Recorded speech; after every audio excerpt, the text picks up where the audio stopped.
12시 많은 참여 바랍니다.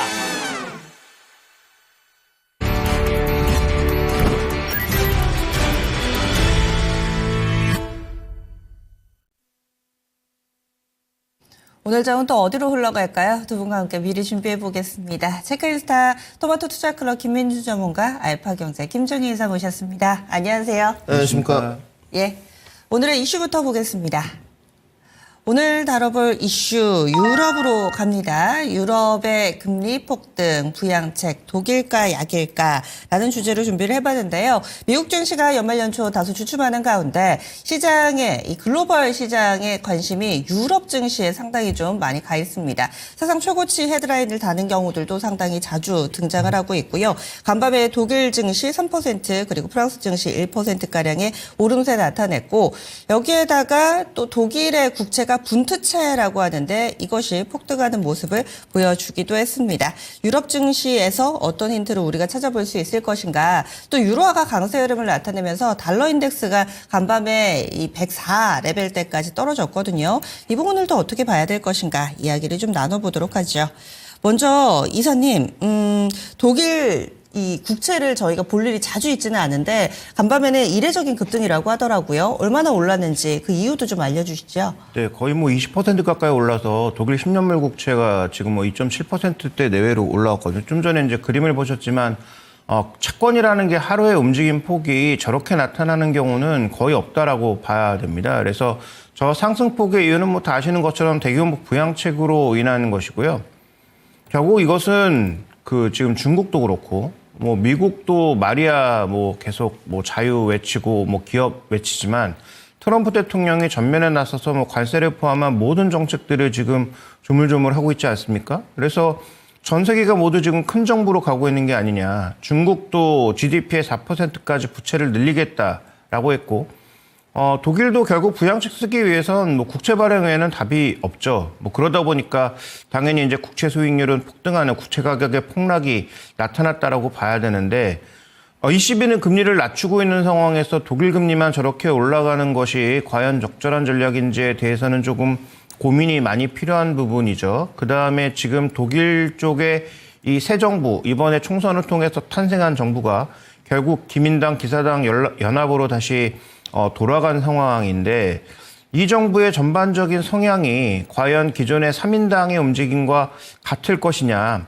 그다음에 제2당으로 올라와선 그 AfD와의 어떤 그런 접점을 잘 찾아낼 수 있을 것이냐는 앞으로 좀 남아있는 과제가 아닌가라고 보여집니다. 그래서 국채시장의 저런 급등 자체는 일단 굉장히 조금 우려스러운 부분이기도 하고 저런 국채 수익률의 상승으로 인해서 국채 가격이 떨어졌기 때문에 그러면 국채를 조달할 때 더 많은 국채를 조달을 해야 되잖아요. 그런데 지금 ECB는 금리를 낮추고 있는 상황이란 말이죠. 독일의 성장률 지금 1%대입니다. 그런데 국채 수익률 어떻게 하면 나라를 대표할 수 있는 지표물이 2.7%다? 그러면 국가 성장률과 100bp 이상의 갭이 벌어져 있다? 이게 과연 뭐 중장기적으로 좋은 일일지 당면에서 봤을 때는 부양책이 시작된다라는 측면에서 긍정적인 요소가 있겠으나 이런 요소들이 장기화되고 그다음에 그 독일의 경제 성장률이 만약에 올라오지 못하면 이건 문제가 될 수밖에 없는 그런 상황이다라고 좀 봐야 될 것 같습니다. 네. 그러면은 전문가님은 어떻게 분석하셨어요? 저는 뭐 오전에 유럽 금리가 올랐다 그러길래 깜짝 놀랐습니다. 유럽 금리가 오른 게 아니라 유로화가 좀 올랐었죠. 네, 유로가 이제 오른 이유가 저는 뭐 그냥 단편적으로 어제 달러 인덱스만 좀 보고 있었어서 연동 관계로 이제 뭐 반비례 관계로 좀 올랐나 보다 하니까 이렇게 생각을 했는데 오전에 이렇게 그 지문지를 받아보고 봤더니 독일 10년물 채권이 상당히 이제 많이 올랐어요. 근데 이건 좀 시사하는 바가 있습니다. 왜냐면 이건 뭐 제 주관적인 판단인데 독일 채권도 꽤나 좀 유럽 쪽에서 안전자산으로 대표되고 있거든요. 근데 이 부분을 조사를 좀 해보니까 97년도 이후에 가장 큰 상승폭이라고 지금 합니다. 그러니까 지금 거의 30년, 약 30년 만에 엄청나게 급등을 가면서 유로화를 어제 좀 끌어올린 모습. 유로화 차트 좀 보셔야 될 것 같은데 사실 뭐 지금까지 유로화 흐름 보면 우리 아까 이사님 말씀해 주셨지만 뭐 20이 계속 금리 인하 있지 않습니까? 뭐 4번이나 금리 인하를 했기 때문에 유로화가 도통 힘을 못 썼어요. 근데 어제 10년물 이제 그 국채가 좀 오르다 보니까 독일 쪽에서 갑자기 여기를 견인하는 모습이 좀 나왔었고 아까 뭐 언급하셨지만 이사님이 이제 22의 금리 통화 정책과는 전혀 좀 상반되는 모습이 그쵸. 이게 지금 네. 시장에 어떤 충격파를 줄 것이냐 이 부분이 좀 내포되는 게 크고 독일도 재정 규율을 꽤나 좀 엄격하게 지키는 나라입니다. 그렇기 때문에 저는 뭐 주관적입니다만 안전자산이라고 아까 말씀을 드렸는데 결국은 이 안전자산이 지금 부채로 좀 이어지는 부채 증가 전망으로 이어질 것이고 그러다 보면 당연히 국채 매도 호세가 좀 나오겠죠. 채권 가격은 하락하고 이제 마지막이 가장 큰 게 뭡니까? 금리 상승으로 이어질 수 있다는 이 부분이죠. 이 부분을 좀 안 좋게 보는 것 같고 뭐 독일 쪽에서 발표한 대중공개 자료는 좀 보시게 되면 결국은 뭐 대규모 인프라 투자를 위한 재정 투자 계획 발표다 이렇게 이야기를 했습니다. 결국은 이제 경기 부양이냐 뭐 이런 코멘트인 것 같은데 경기 부양이라고 봐야 될 것 같고요. 결국은 이제 그 국채가 독일이 이제 분트입니다. 분트 수익률이 지금 2.79% 이렇게 기록됐으니까 0.31포인트 상승해서 엄청난 상승폭이고 이제 차입 비용이 증가하지 않겠느냐. 앞으로 이제 벌어질 일입니다. 기업의 차입 비용이 증가하면서 어떤 기업의 가계, 소비, 투자 이런 데 영향을 줄 것이다. 독일이 왜 이러한 판단을 했는지는 사실상 좀 의구심이 남거든요.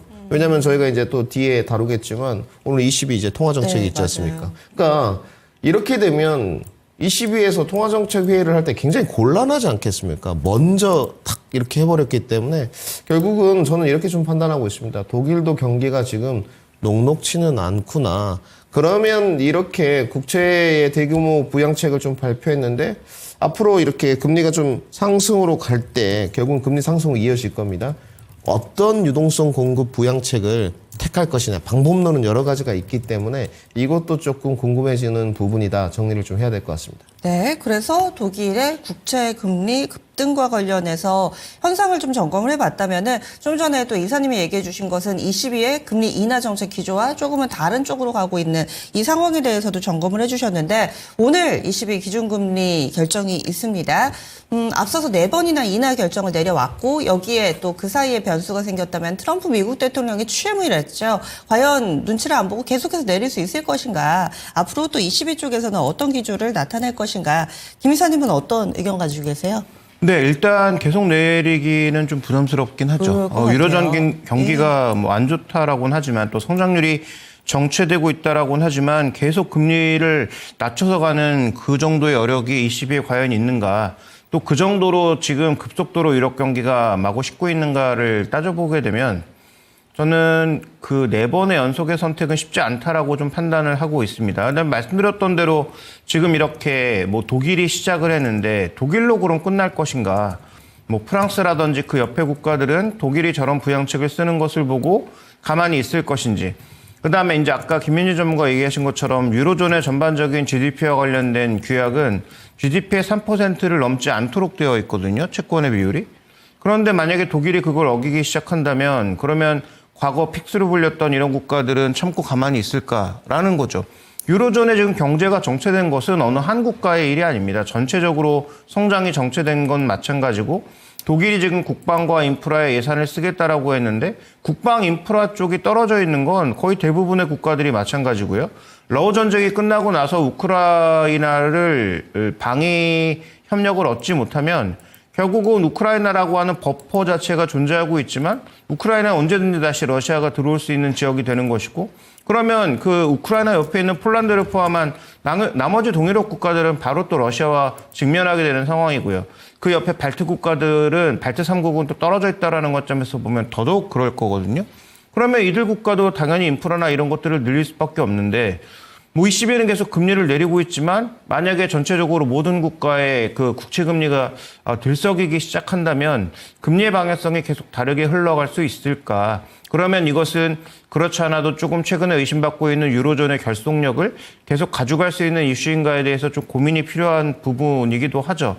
그다음에 또 하나 이제 중요한 것은 유로존의 그 역내 수요가 유로존 경제라는 것 자체가 역내 수요가 60% 이상을 차지하고 있는데 이 역내 수요를 어떻게 증가시킬 수 있을까가 핵심인데 말씀드렸던 독일의 정책이 야 독일 것만 쓰고 독일 내에서만 돈이 돌게 만들어라고 하면 과연 그것은 또 유로존 경제를 하나로 뭉칠 수 있게 만드는 그런 이슈가 될 것인가. 그래서 중요한 게 이번 주말에 모일 긴급 이후 정상회의에서 과연 이런 논의들을 어떻게 진행할 것인가. 유로존 전체의 돈을 쓰는 게 아니고 독일에만 무언가 집중하는 것 자체. 독일은 돈이 남아도니까 우리 독일에 돈을 쓰겠다라는 것 자체에 대해서 다른 유로존 국가들의 그 협력이나 아니면 여러 가지 흐름들이 어떻게 나타나는지를 좀 주목해 볼 필요가 있어서 저는 뭐 ECB는 금리를 4번 연속 낮추기는 어렵고 결국 이번 주말에 어떤 협의를 끌어내는지가 가장 주목할 포인트다 이렇게 좀 보고 있습니다. 네, 그래서 통화정책회의는 큰 뭐 변수가 되지는 않을 거고 긴급회의를 더 중요하게 보시네요. 그럼 김민주 전문가님은 ECB 관전 포인트 어떻게 맞추세요? 이게 상당히 좀 시사하는 바는 있습니다. 뭐 영향은 뭐 기납법으로 결론부터 말씀드리면 제한적일 것 같은데 가장 중요한 게 저는 이제 거시경제에서 그 금리 통화 정책의 연동관계거든요. 사실 뭐 여기에 대한 논문도 상당히 많고 아까 우리 이사님 말씀에 하나 더 추가해드리면 지금 그 국내 총생산 1%를 초과하는 국방비 지출 있지 않습니까? 국방비 지출인데 어제 독일 쪽에서 이 헌법상 차이반도에서 제외했거든요. 그러니까 이게 약간 내포되는 게 뭐냐면 그 AFD죠. 구구를 위한 그 구구 정당. 거기 지지율이 상당히 높습니다. 원래 독일이 이렇게 높지 않았거든요. 아무래도 역사적인 그런 부분이 있었기 때문에 저는 뭐 이 질문지를 받고 좀 돌이켜 보면 예전에 영국의 브렉시트 탈퇴가 결국은 이탈리아 5성 정당의 극우화로 좀 이어졌고 이런 분위기가 지금 요즘 그 계속 뭐 제가 주관적으로 주장하는 내용입니다만 그 민족주의와 자국화로 약간 좀 가는 느낌이에요. 저도 동의합니다. 네, 그런 약간 그 뉘앙스가 있습니다. 사실 이데올로기 이후에 이렇지 않았는데, 근데 여기서 갑자기 그 국방비 지출을 헌법상 그 차이반도에서 제외하면서 이런 그 지금 부양책들이 좀 나온 거거든요. 유로에서 계속 그 금리 인하를 하는 것은 사실상 뭐 이사님 말씀대로 우리 김종현 이사님 말씀대로 어렵습니다. 이거 뭐 연달아서 했거든요. 지금 좀 불편하죠. 사실상 숨고르기도 좀 해야 되고. 뭐 저는 오늘 부양책 전망 뭐 이런 거 뭐 금리나 이런 거 통화 정책 동결할 것이라고 좀 보고 있는데 아까 말씀드렸던 이사님의 궤에서 조금 같이 연동선상으로 말씀을 드리면 과연 다른 국가들은 이 약간 극우 정당의 득세에 관한 것들을 어떻게 바라볼 것인가 이것도 좀 물음표가 남아 있는 쪽이고요. 단지 그 연말까지 지금 여러분들 ECB는 2% 정도를 지금 금리 통화 정책에서 낮추려고 하고 있어요. 아직은 좀 간극이 남아 있습니다. 뭐 오늘 뭐 제 예상을 뒤엎고 인하할 수도 있죠. 사실상 여력이 좀 있기 때문에 뭐 아직 뭐 2%대 초반까지 내려오지도 않았고요. 그리고 유럽 경기가 확실히 미국과는 차이가 좀 큽니다. 안 좋아요. 안 좋기는. 확실히 안 좋은데 이런 부분들은 여러 가지 경제 상황 변수와 어떤 정치적 성향의 스탠스의 변화가 조금은 경제 정책을 결정하는데 큰 변수가 될 거라고 보고 있고요. 단지 저는 뭐 독일의 이런 부분은 단기적인 좀 해프닝으로 끝나지 않을까. 만약에 지금 이렇게 다른 주변 국가들도 따라가게 되면 과연 트럼프는 가만히 있을 것인가. 이것도 조금 저는 물음표가 달려 있거든요. 그래서 뭐 오늘 경제 변수 상황은 일단 제한적일 것으로 좀 판단하고 있고요. 우리가 뭐 추이는 지켜봐야 되겠지만 ECB 쪽은 금리는 동결하지 않겠나 이렇게 마무리해드리도록 하겠습니다. 미국에서 국채금리가 이렇게 올랐다고 하면은 미국에서 금리 기조에 변화가 오는 거 아니야 이러면서 바로바로 아마 투자자분들이 그 상식같이 어떻게 시장에 적용을 해야 될지 바로 떠오르실 텐데 이 유럽 쪽의 국채금리의 이런 변화는 우리가 자주 다뤄보는 일이 아니어가지고요. 우리 증시의 영향은 어떨지 피할지 수할지 혹은 뭐 영향이 제한적일 수도 있으니까요.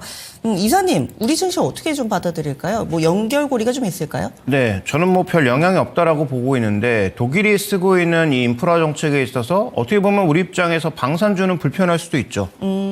방산 쪽에 투자를 늘리려는 거 아닙니까? 여러 번 말씀드렸지만 독일은 지금 만들 사람이 없다. 독일의 이제 레오파드 전차라든지 그다음에 여러 가지 그 무기들이 방산 체계에서 꽤 앞서 있는 건 맞는데 그걸 이제 제조할 사람이 없고 재고 관리가 안 되다 보니까 폴란드처럼 당장 필요한 국가에서는 한국에다 손을 벌릴 수밖에 없다라는 거죠.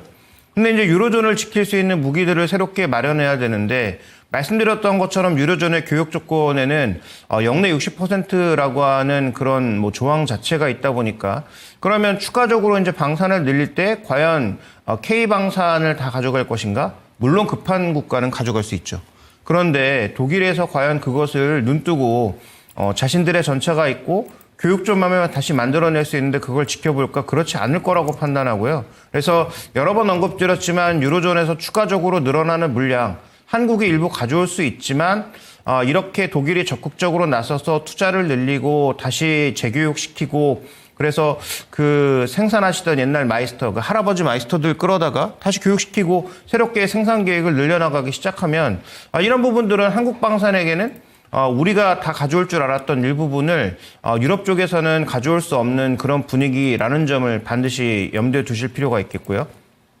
그 다음에 또 하나, 그 외에 나라가 나타나고 있는 여러 가지 인프라 정책에서 우리가 유로존에 진출해서 그만큼 무언가를 공급하고 있는 쪽이 있나? 살펴보면 거의 없다라고 봐야죠. 그러니까 유로존에 일부 있는 공장들 중에서 그나마 기대했던 건 액션 플랜 정도거든요.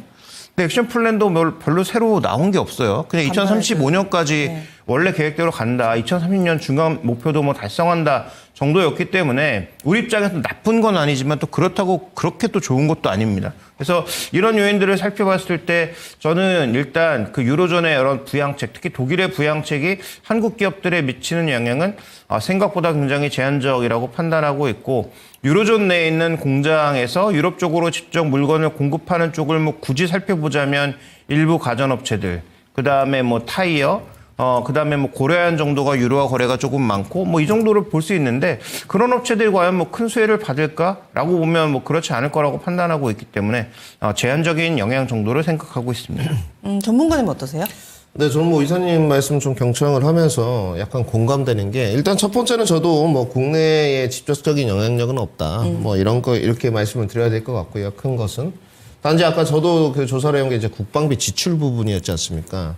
이런 부분은 아까 이사님 말씀을 좀 들어보면 결국 독일도 여러분들 그 전차가 상당히 고도화돼 있거든요. 우리나라 뭐 K9도 물론 좋지만 K9 또 타보신 분들도 있을 건데 상당히 고도화돼 있는데 그 방산 쪽의 영향은 이사님 말에 굉장히 공감이 되는 쪽이거든요. 이건 제한적일 수 있고 오히려 독이 될 수도 있겠다. 우리 업체에게는 이렇게 좀 판단을 하고 있고 단지 저는 하나를 더 말씀드리고 싶은 게 결국은 지금 여러 가지 지역적인 국내 뭐 커플링 관계나 종목 섹터 영향력까지 봤지만 결국은 이 국채의 어떤 상승 부분이 통화정책의 각국의 셈법이 이제 복잡해지는 방향이거든요. 우리 아까 박상재 앵커님 질문하셨듯이 과연 미국은 또 가만히 있을 것인가?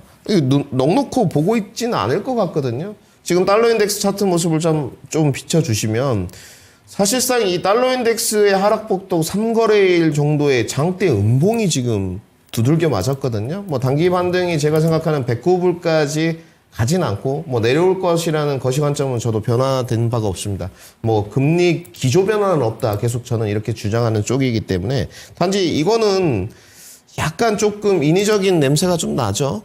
달러 자체가 내려가기보다는 이런 어떤 국채, 네, 그렇죠. 유로와의 어떤 연동 관계 이런 부분 때문에 내려간 부분이 보여요. 저희한테 나쁠 건 없는데 그러면 오늘 여러분들 원달러 환율은 어떻게 될 것이냐. 사실상 좀 내려오는 게 맞죠. 뭐 1,420원, 30원 이렇게 내려오는 게 맞는데 그 흐름도 좀 지켜봐야 될 것 같고 이 달러 인덱스가 내려온다면 거시관점에서 어떤 통화 정책의 수혜를 볼 수 있는 섹터들은 조금 도움이 되겠지만 지역적으로 쪼개서 뭐 독일이 이런 정책, 이런 부양책 이렇게 하니까 국내가 수혜를 볼 것이다. 이런 부분은 오히려 없다. 그래서 단지 앞으로 좀 금리 통화 정책에 대한 연동 관계를 항상 뭐 정비례 관계랑 반비례 관계가 100%는 아닙니다. 통화 정책들은 이런 부분들은 좀 꼼꼼히 살피면서 가는 게 좋을 것 같고 앞으로 뭐 유로라든지 ECB라든지 BOE라든지 미국 FOMC 또 국내까지 각국의 어떤 통화 정책의 흐름은 좀 꼼꼼히 살피는 게 좋지 않겠나 이렇게 좀 정리를 해드리겠습니다. 네, 여기에서 원달러 환율도 한 10원 정도 밀려 내려가는 모습이었고요. 달러 인덱스가 일단 하락한 수준 가운데서 원달러 환율에 미치는 영향, 이 부분도 좀 같이 보자 얘기를 해주시네요. 그리고 방사는 이 독일의 라인메탈이라는 업체가 있는데 글로벌 탑10 안에 듭니다. 이렇듯 독일에서 방사능 산업을 키우게 되면 우리 잘 나가는 방사능에는 약간은 좀 견제가 나타날 수도 있다라는 의견까지 함께 들어봤고요. 다음 리포트 넘어가겠습니다. 오늘 준비되어 있는 리포트 세 가지 다 좀 궁금합니다. 한국투자증권에서는 8월 블랙 먼데이의 데자뷰 벌써부터 다소 좀 보수적으로 리포트가 나왔나 뭐 이런 부분도 궁금한데요. NH투자증권에서는 어제 NCC 급등을 했습니다. 롯데케미컬, 대한유화 이와 관련된 코멘트 내놨습니다. 상상인증권 세아제강 업사이클 초입에 들어서다. 또 이사님이 늘 강조해 주시는 세아제강 리포트가 나왔네요. 간략하게 하나씩 알려주세요. 네, 일단 석유화학에 관련돼서 NH투자증권의 의견은 별거 없다가 이제 결론입니다. 일단 어저께 주가가 반등을 했고 뭐 추가적인 반등도 있을 수 있지만 본질적인 어떤 마진 스프레드의 개선이 있을 거냐? 그러니까 유가는 지속적으로 하락하고 그 다음에 러시아 물량을 다시 가져옴으로써 전체적으로 이익이 개선되는 그런 모습으로 갈 거냐는 아직은 물음표고. 그 다음에 이제 물량 증가가 이건 조금 그 애널리스트 사이에서도 의견이 엇갈리고 있습니다. 2025년도에 뭐 유한타증권 같은 경우에는 적어도 2025년만 보면 수급이 꽤 개선된다. 증설이 별로 없다라고 주장하는 쪽도 있고요. NH투자증권을 포함한 여러 증권사에서는 올해도 수급 개선 어렵다라는 쪽이거든요. 그런데 이렇게 여러 군데에서 동시다발적으로 재정 정책을 강하게 밀어붙이면 뭐 예상의 수요가 나올 수는 있겠죠. 어쨌든 NH투자증권의 결론은 펀더멘탈의 개선이라기보단 기대감에 가깝다라는 평가니까 한번 잘 살펴보도록 하시죠. 저도 역시 NCC에 대한 최근에 뭐 거래 증가는 충분히 우리가 바라봐야 되지만 차가운 눈으로 좀 바라볼 필요가 있다라는 관점에서는 동의하고 있습니다. 그다음에 이제 종목 얘기는 뭐 세아제강은 제가 여러 번 뭐 강조드렸던 종목이기도 하지만 여기서 핵심은 어제 나왔던 알래스카 LNG는 이제 추진하려고 하는 거죠. 그러면 추진을 했을 때 가장 큰 수혜를 받을 기업임은 적실하다.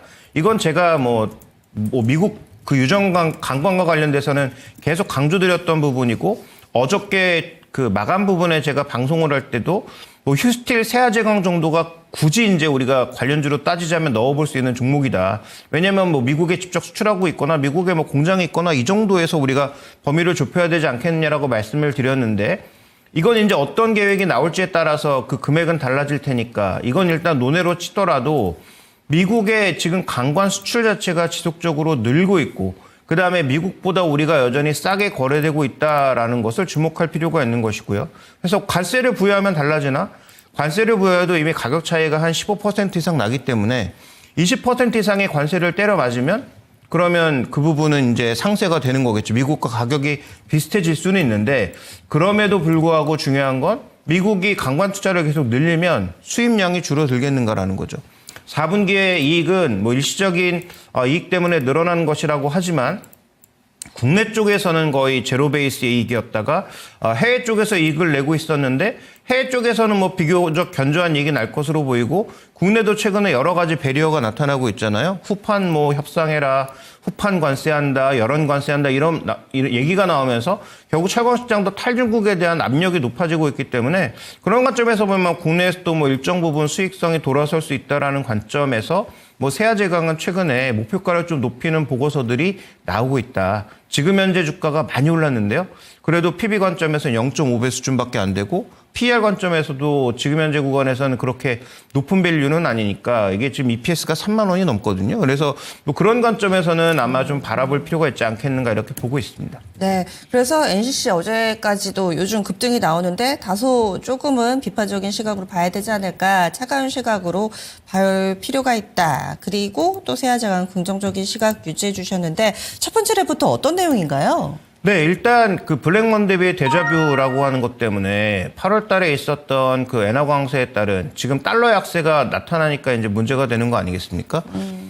그런데 저는 그 리포트의 내용도 그렇지만 여러 번 언급드렸다시피 그런 상황이 나타날 개연성은 없다.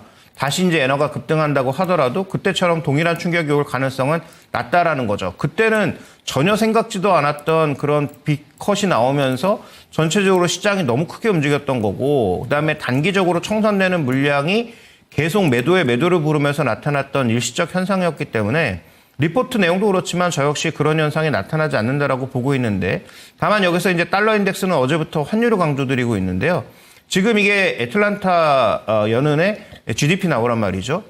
좀 마이너스로 떨어지고 있는 상황이고요. 이 그림 순서가 좀 바뀐 것 같은데, 저 그림은 지금 미국의 경기를 반영한 금리 인하의 선물 움직임이에요. 네. 지금 3번 정도를 반영하고 있단 말이죠. 연준은 2번 정도라고 했는데 연준의 시각은 2번인데 시장이 또 앞서가면서 경기 침체되면서 3번 하지 않을까라고 벌써 또 앞서가고 있는 거예요.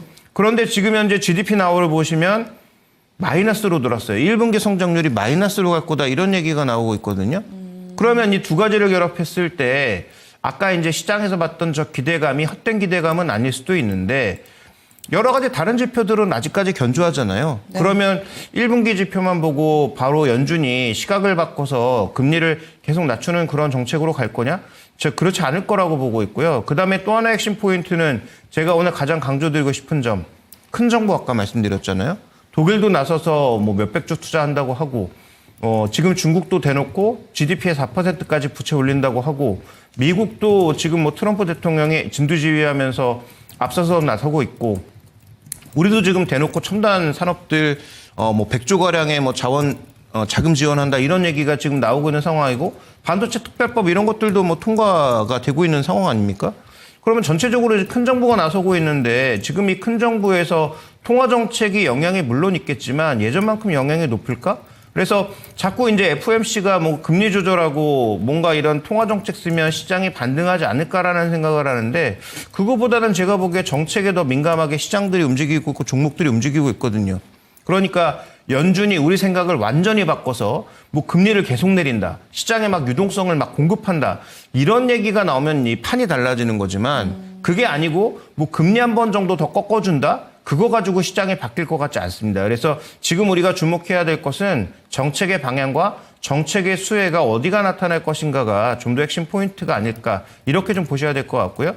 제목에서 풍겼던 저 냄새는 제가 보기엔 그냥 리포트의 질문에 가깝다, 이렇게 좀 봐야 될 것 같습니다. 알겠습니다. 그래서 지금 또 금리의 움직임과 관련해서 뭐 올해 아예 인하 안 하는 거 아니야 이런 시각도 있었다가 뭐 2번 하는 거 아니야, 조금 들어서는 뭐 3번 이렇게 또 빠르게 시계선이 바뀌고 있으니까요. 이런 부분들에 대해서도 다뤄보는 레포트였습니다. 다음으로는 빅데이터 넘어가겠습니다. 오늘의 빅데이터 함께 보시죠. 김윤 전문가, 오늘은 제우스를 골라주셨는데요. 어떤 이유에서인가요?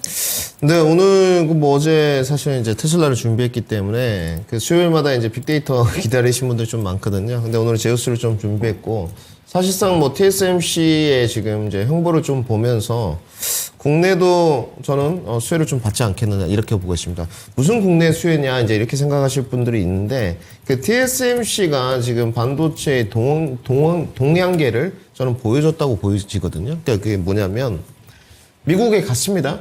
미국에 간 내용은 지금의 트럼프의 관세 정책 압박, 칩스법에 대한 폐지 등등을 만약에 거론했을 때 어떠한 그 움직임을 반도체 업체들이 보여줘야 되느냐, 이것에 대한 대표적인 움직임이었다고 보여지고요. 그럼 TSMC는 어떤 판단을 했느냐? 투자하겠다고 했죠. 이 부분이 가장 커 보이고요. 그러면 삼성전자 하이닉스는 앞으로 추가 투자를 해야 되느냐 말아야 되느냐? 반론의 여지 없습니다. 무조건 해야 됩니다. 왜? 삼성전자 하이닉스가 돈이 있고 없고를 떠나서 네. TSMC가 미국에 투자했을 때와 삼성이 미국에 투자했을 때, 뭐 SK하이닉스가 미국에 더 투자를 했을 때 어느 쪽이 손해인 것인가? TSMC가 훨씬 손해입니다. 그럼 왜요? 왜냐면 일단 대만에서 만들어서 미국으로 이제 반도체 제품들 제품들을 보내고 있거든요. 관세가 붙죠. 그러면 미국 쪽에서는 무엇이 편하죠? 마진율이 크게 부담이 없어지는 상황이고요. 유통마진 구조가 좀 줄어들게 되죠. 그리고 이제 TSMC는 뭐 당연히 대만 침공했을 때 트럼프가 또 바로 어제 엄포났죠. 가만두지 않겠다 중국. 그럴 리 없다. 적극 개입하겠다. 사실상 그것이 뭐 귀하기로도 지금 돼 있고요. 뭐 이런 부분은 굳이 언급할 필요는 없고. 단지 지금 이제 삼성전자, SK하이닉스도 그런 마찬가지죠. 이제 미국에서 가장 그 취약한 모든 것들을 미국 뭐 장비부터 해서 미국이 다 잡고 있는데 가장 취약한 분야가 여러분들 파운드리입니다. 결국은 이 파운드리 1, 2위 기업이 어디죠? 삼성전자, TSMC입니다. 그러면 점유율 1등은 TSMC죠. 그러면 저는 삼성전자도 이 관세에 관해서 압박을 받지 않기 위해서는 뭐 울며 겨자 먹기가 됐든 뭐가 됐든 추가 투자 발표한다고 보여지고요. 어떠한 형태로든. 그러면 뭐 삼성전자를 직접 공략하는 것도 좋습니다만은 지금 늘 말씀드리지만 이제 삼성전자 향. 네, 이 공략의 포인트가 맞다고 보여지고 네. 그 안에서 올해 좀 실적들이 그래도 괜찮은 쪽들 그래도 저평가를 받고 있는 종목들을 선별하는 게 맞다. 저는 이렇게 판단하고 있습니다. 물론 그 제가 반도체에서 이제 꼽는 탑10 뭐 순번 올해 이 안에서 제우스는 5위 안에는 못 들어가거든요. 영업이익률이 좀 아쉬운 측면인데 그래도 뭐 다양한 사업 분야 뭐 세정이라든지 HBM 쪽이라든지 그리고 뭐 디스플레이 로봇까지 최근에 잘 하고 있기 때문에 지금 주가는 적정선이지 않겠느냐. 그러면 여기서 조금 더 퍼포먼스가 나와주고 기술적인 위치를 타진한다면 더 올라갈 수 있다. 이렇게 판단되어지고요. 지금 뭐 포워드 기준으로 이제 PER 기준 한 8배 정도 됩니다. 그러니까 반도체 프리미엄은 우리 시청자 여러분들 아시겠지만 너무 짜요. 정말 이거는 좀 개선이 필요하고요. 그리고 이 반도체가 저는 그때도 제가 그 인터뷰나 녹화를 하면서 이런 말씀을 드렸거든요. 그때 뭐 이제 우리 앵커님 계셨는데 네. 삼성전자에 다 등을 돌릴 때 다 돌리셨어요. 요즘은 좀 돌아왔거든요. 그쵸. 요즘 좀 돌아왔는데 저는 돌리지 않았습니다. 끝까지. 근데 저의 타임라인도 2025년까지 다 그렇게 말씀을 드렸거든요. 삼성전자가 2025년에 지금의 여러 가지가 좀 바뀌긴 했습니다만은 기류가 검증 과정에서 보여주지 못하면 이야기는 틀려집니다. 이 맞아요. 부분은 보여줘야 돼요, 이제. 꼭 그 말씀을 좀 네. 드리도록 하고요. 그러면 삼성전자가 못 보여주면 증시는 여러분들 내년 시장에 올라갈 일 없어요. 이거는 꼭 그 염두를 해두셔야 됩니다. 삼성전자가 무너지는데 지수가 고공행진할 것이다. 이런 경우는 절대 없다. 향후 3년간은 이렇게 보시면 되고 제우스로 돌아와서 여러분들 네. 지금 14,990원에 종가 마감이 됐거든요. 저희가 뭐 전에 지금 미증시 이야기를 좀 못했는데 미증시가 그래도 산뜻했습니다. 맞아요. 그놈의 트럼프의 변덕은 끝이 없고요. 역시 이틀 만에 지금 뭐 관세 유예에 또 이야기가 나왔고 오늘 뭐 어디가 낙수 효과가 갈지는 모르겠습니다만은 자동차가 좀 커 보이긴 하는데 오늘 반도체 종목들도 삼성전자의 지수 반등과 더불어서 좀 올라가지 않겠느냐. 목표가는요 그냥 구두로 좀 제시하겠습니다. 빅데이터는 없고요. 16,800원 제시토록 하고요. 일단 일창 목표가는 손절가는 짧게 한 자릿수 13,700원 제시토록 하겠습니다. 지금 1.2% 오른 15,170원에 대기하고 있는데 매수는 요 정도 가격 괜찮다고 보세요? 네, 뭐 이 정도 그 15,000원 밑이면 더 좋고요. 뭐 우리 시청자분들 아시겠지만 네. 15,000원 이하면 뭐 적극 매수 권역이고 이 가격대도 나쁘진 않을 것 같은데 늘 요즘은 분할 매수해서 레인지 범위를 좀 넓혀서 가시는 게 변동폭이 크니까 좀 추천드리도록 하겠습니다. 예, 알겠습니다. 이렇게 해서 체크인 스탑 마무리 짓습니다.